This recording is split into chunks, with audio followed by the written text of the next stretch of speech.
guys, I'm Anita and I'm back with another video. Today I want to share with you my wrap up of the books that I've been reading since mid-May until the end of July. It entails 24 books, so because there are so many books, I'm not going to talk very much in detail about them, but I'm going to talk about the ones and tell you my rating and a few sentences about what it's about and why I enjoyed it, or at least why I enjoyed it and why I didn't enjoy it so much. And yeah, I hope that's okay with you.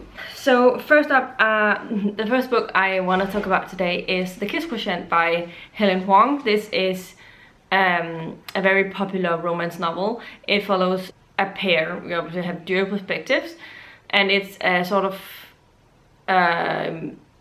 this girl who is has Asperger's. She hires a male escort in order to help her being able to learn how to be like all of the things that she has never experienced in terms of relationships and stuff, but without, I guess, actually dating. So it's a fake dating thing, but it's also a like, yeah, like that. I really enjoyed it. I thought that it was done very well. I understand why it's such a popular romance novel. Mental health aspect of it seemed good, but I can't say because I'm not, obviously I don't have that obviously, and I don't know anyone person close to me that is experiencing that stuff, so it's difficult for me to say that it's just it's very accurate, but it seems like it is. And I enjoyed the romance. I thought that I enjoyed the family dynamics in this one. So yeah, I ended up actually giving it 4.5 stars. Not a full 5 stars, but because I think there was things that could have been better, but I very much enjoyed it. Next up, I read Rescued by a Single Dad Dog. I read this one for the Harlequin medical vlog that I did, and I ended up giving this book 3 stars. It wasn't as good as I was hoping it was going to be. It's set in this small town where this woman goes to experience like the country dog aspect of things, like the small town dog aspect of things, in order to be able to move on with her own career choice. And she's very, one of my reasons why I didn't enjoy it she just took one of my socks. That's okay. Yeah. Anyway, she was very cold, like distant from everything, and I think she kept being that all over the book, and I don't understand why the hero actually liked her. I really enjoyed the hero with his relationship with his sons, and that's basically the majority of the reason why I give it 3 stars and not a 2. So yeah.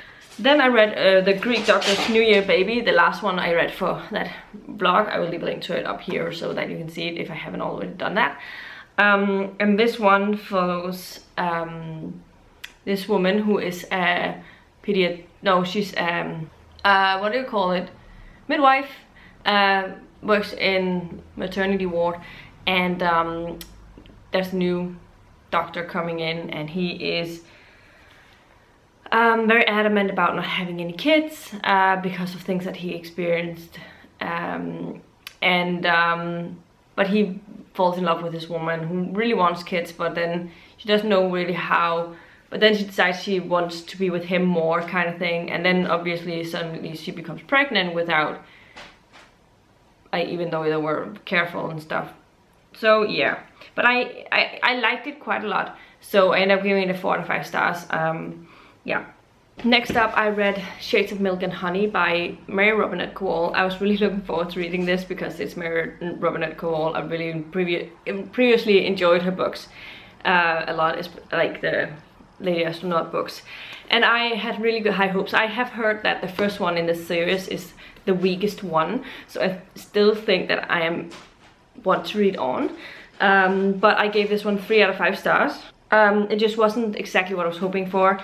At one point I felt like it could be like a Jane Eyre story-ish with the character that we were following, but then it just wasn't, and it just didn't do, I wasn't rooting for the relationship in here, and I think that's one of the main reasons why I didn't enjoy it so much. So but the writing is good enough. It's definitely, you can tell that it's Mary Robinette Quotient writing this, but just earlier in her career. I don't know if this was actually her debut novel or anything, but the next book that I finished was Doomsday Book by Connie Willis. This is the first book in the Oxford time travel series, and I really enjoyed this. I'm very happy I didn't read it until now, because this is very heavily focused on the pandemic, both in real time, but they're also traveling back in time accidentally to the time period when the Black Plague rushed through England. So it definitely has a lot of plague stuff in it, so be aware and cautious of that going into it. But I absolutely loved it. I really enjoyed the time travel aspects of it. I think there are some elements of this that really reminded me of the Chronicles of St. Mary's books, even though it wasn't as humorous, because this is not supposed to be.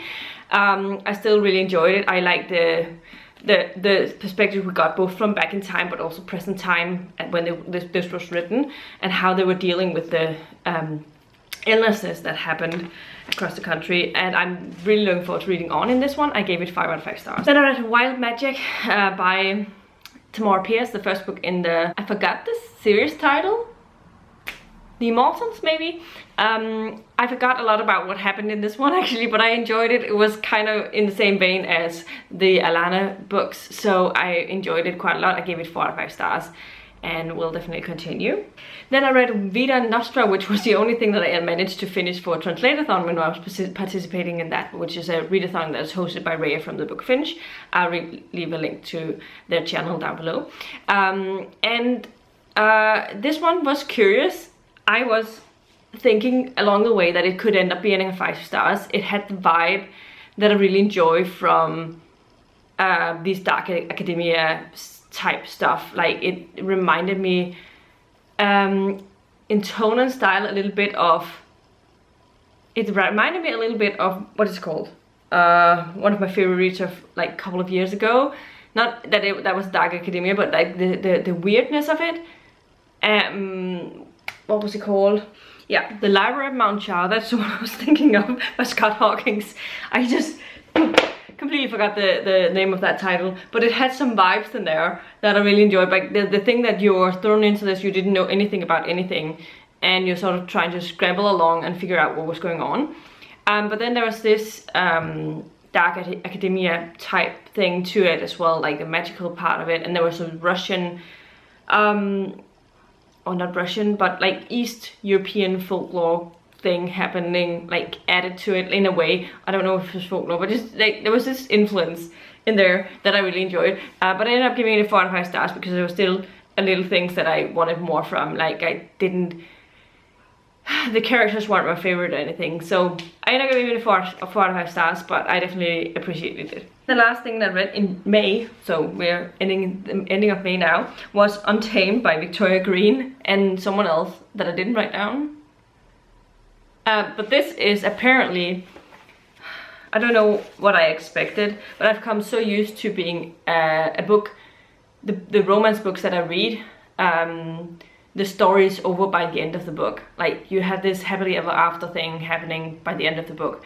And this is from the time when you always kept following the same characters through multiple books.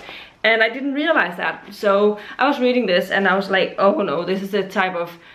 But the thing about that book was that I went into it expecting it to be just a quick romance read that I could finish and have a combination. I read it really quickly, and I realized it was like one of those from that time when it was so angsty, and they were drug, like she had a drug problem, our main character, and then she found this guy who apparently helped her out of that drug situation, which is just not a good, yeah. And then it just kept on going back and forth, and it ended up with her not being able to see him because he decided not to go with her because of things with her dad, and there's a lot of things going on.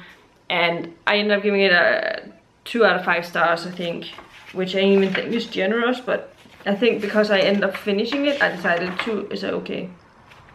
So I was very disappointed that it wasn't the end of it, that story by the end of this. So that's why I didn't give it a higher.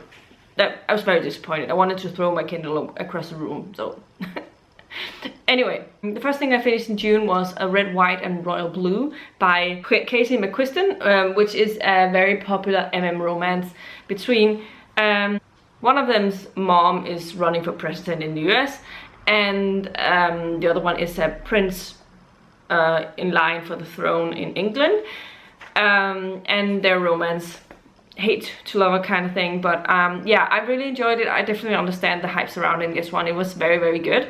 I enjoyed my time reading this one, and I gave it 4 out of 5 stars. It wasn't like my favorite thing ever, but I really enjoyed it, and I understand why a lot of people love it so much. It was very funny and humorous, and I definitely want to read other Casey McQuiston books, just to see how she writes. Like, I have a feeling I really enjoy all of her books. Then I finished Under One Roof by Ellie Hazelwood is the next one. This is a very short novella from a series that she has called the STEM novellas or something, or Women in STEM or something like that. And this one follows this woman who inherits this big mansion by this woman she has been working with, moving there knowing that she has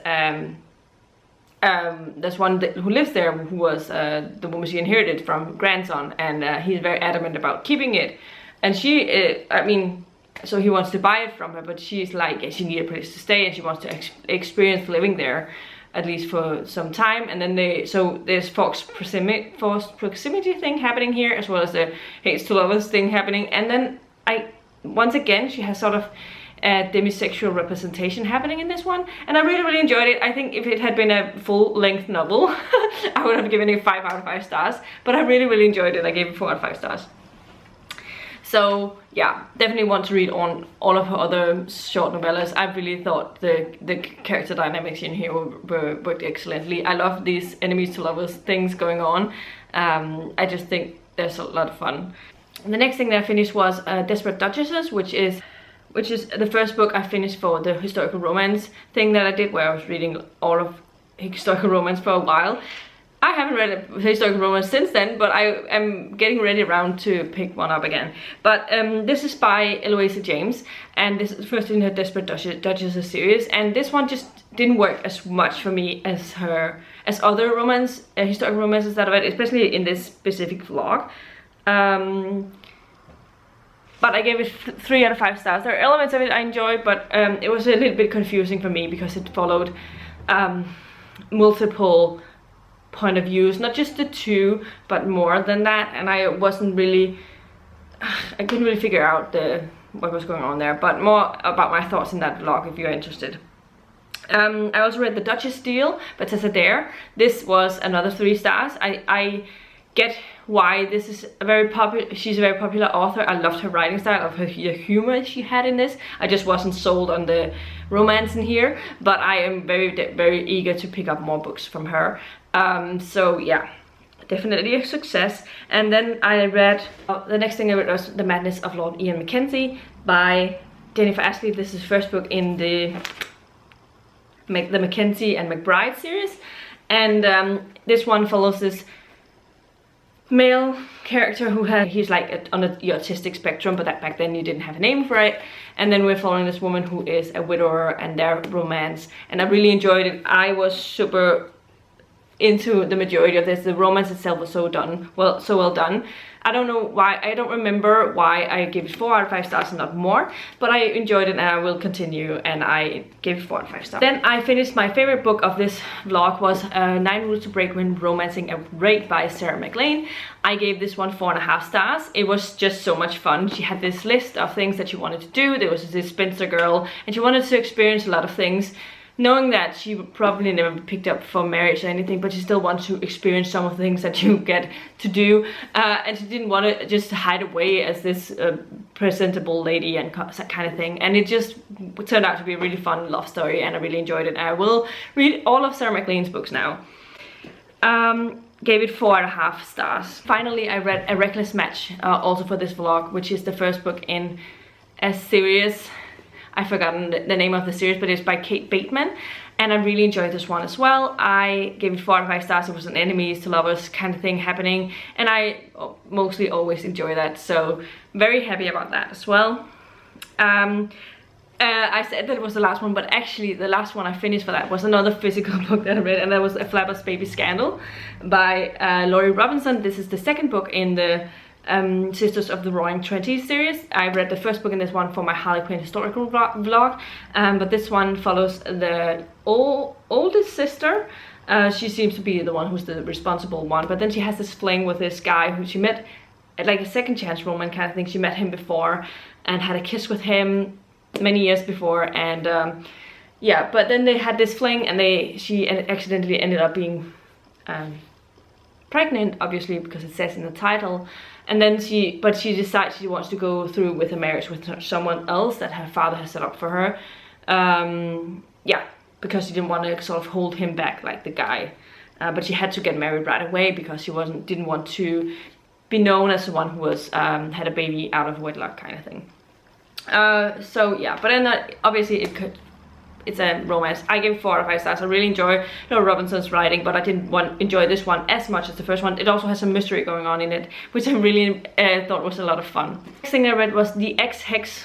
I've forgotten the author's name, but this one was very popular on BookTube last year, I think, when it came out, and I listened to it and I really enjoyed it. I thought it was a lot of fun. She accidentally hexes her ex unintentionally, and then it's sort of a second chance romance kind of thing as well, and I ended up giving it 4.5 stars. I actually super enjoyed it a lot more than I thought I would, so very happy about that.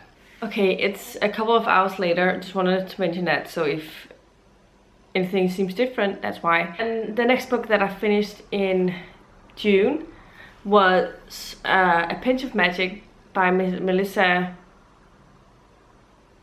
something. I think it's Melissa. And she is like, this is a middle grade fantasy. I have seen this around and I have heard of a lot of people who really enjoyed it, so I had really high hopes for this one, but sadly it didn't meet my expectations.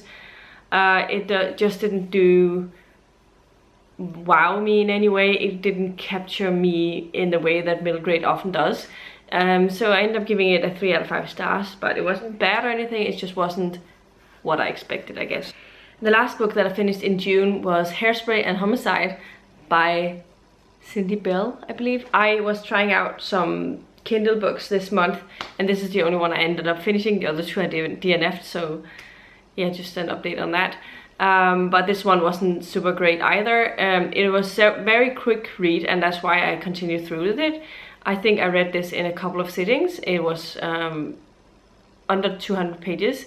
But the problem with this one was it was so predictable in the mystery. The mystery was badly written, but there were some things I liked with the characters and the relationship stuff, but it was more focused on that than it was the building up a mystery. So calling it a cozy mystery is probably a little bit yeah, not so great. So I ended up giving it a 3 out of 5 stars, but yeah.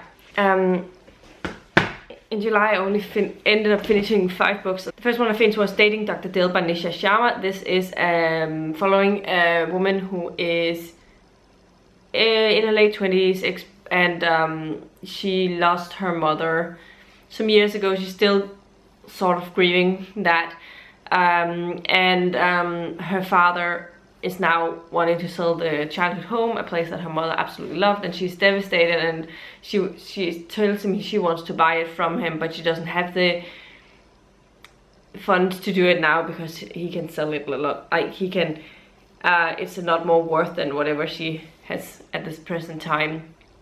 So he demands that she find a husband before he will allow her to take over the house, kind of thing.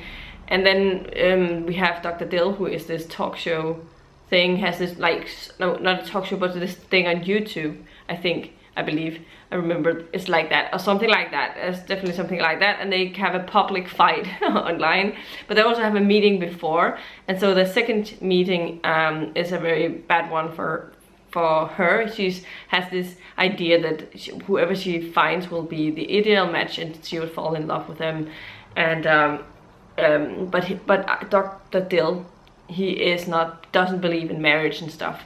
So yeah, I end up enjoying this quite a bit. It was sort of an fake dating thing, and enemies to lovers as well. So it had a lot of tropes that I really enjoyed, so it worked for me, and I ended up giving it 4 out of 5 stars.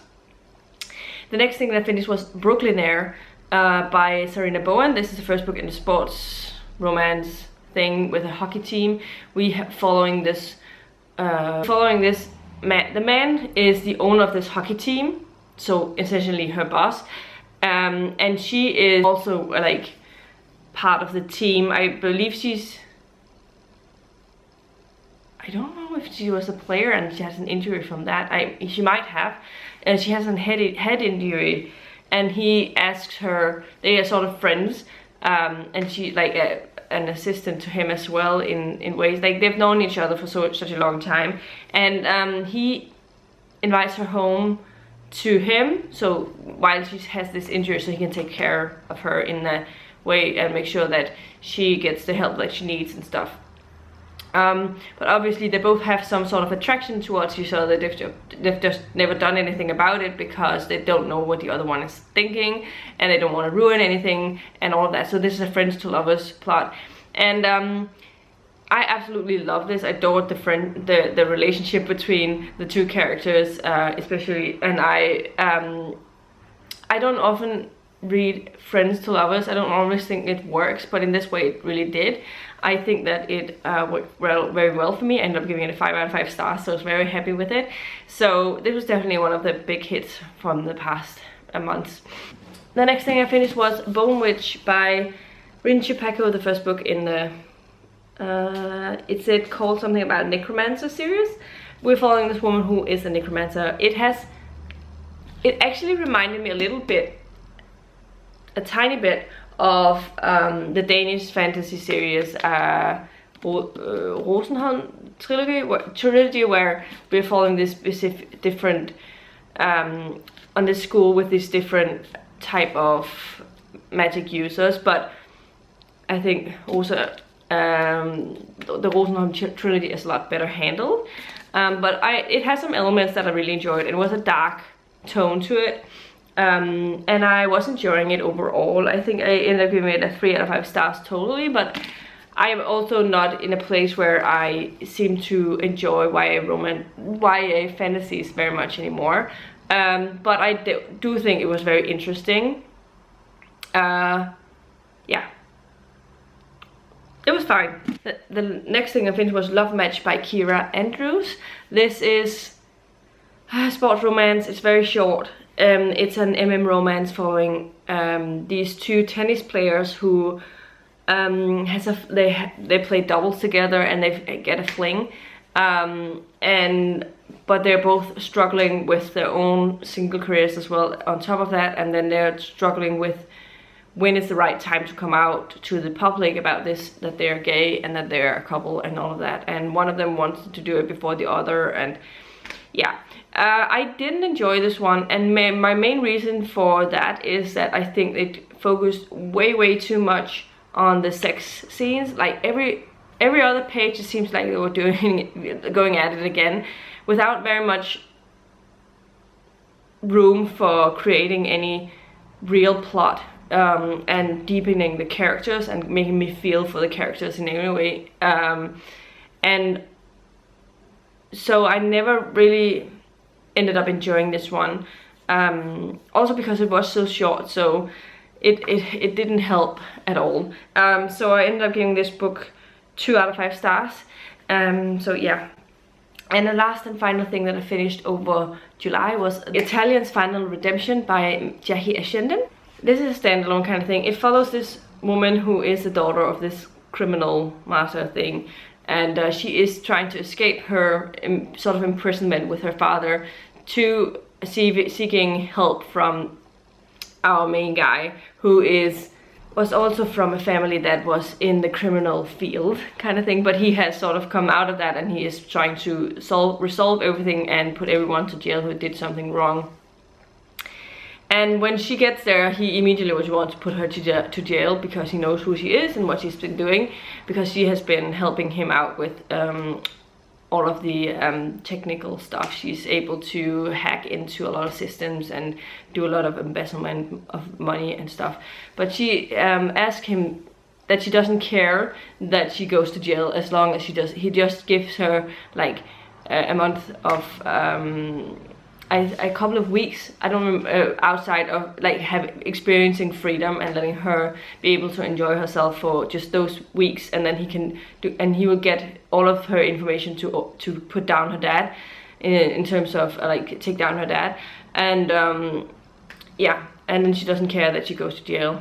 And then as things happen, obviously they have a romance going on and things doesn't really go that way, yeah, I didn't love this one. I thought it was okay. It was just fine. I gave it 3 out of 5 stars. So yeah, so those are all of the things that I've been reading since the middle of May until the end of July. So yeah, let me know in the comments below if you've read any of the books that I've been talking about today and what your thoughts were on them. What have you been reading recently? I would also really like to know that as well. And yeah, if you like the video, please give it a thumbs up, subscribe to my channel if you haven't already, and I'll see you in my next video very soon. Goodbye.